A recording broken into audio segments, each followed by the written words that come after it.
राष्ट्रवादी काँग्रेसमध्ये फूट पडल्यानंतर सुरेश लाड यांनी शरद पवार गटात राहणे पसंत केले। पण पक्षांतर्गत राजकारणात त्यांना त्यांचं राजकीय भविष्य दिसत नसल्यानं त्यांनी काही काळ राजकीय संन्यास घेत विचारमंथन सुद्धा केले।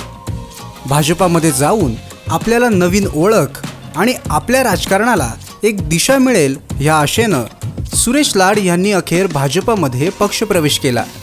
सुरेश लाड यांनी कार्यकर्त्यांना विश्वासात घेऊन पक्षप्रवेश केलाय की नाही हे अजूनही जनतेला कोडच आहे।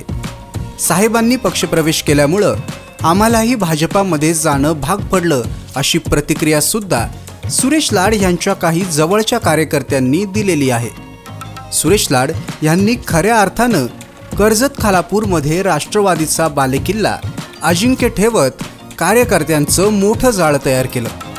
पण 2019 मध्ये त्यांचा विधानसभा निवडणुकांमध्ये पराभव झाल्यानंतर ते 4.5 वर्ष चर्चेत आलेले नाहीत आणि अचानक भाजपामध्ये पक्षप्रवेश करून अजूनही मी राजकारणात आहे अशी जाणीव त्यांनी सर्वांना करून दिलेली आहे।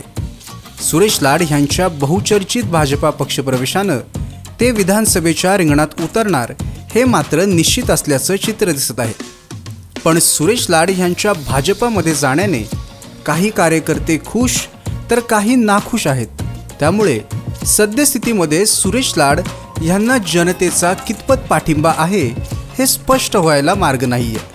त्यामुळे सध्या तरी दिल्या घरी सुखी रहा अशा चर्चेतून जनतेने सुरेश लाड यांना शुभेच्छा दिलेल्या आहेत। ताज्या बातम्या आणि लेटेस्ट अपडेट्ससाठी आजच सबस्क्राइब करा कर्जत विकास यूट्यूब चॅनलला आणि बेल आयकॉन दाबायला विसरू नका।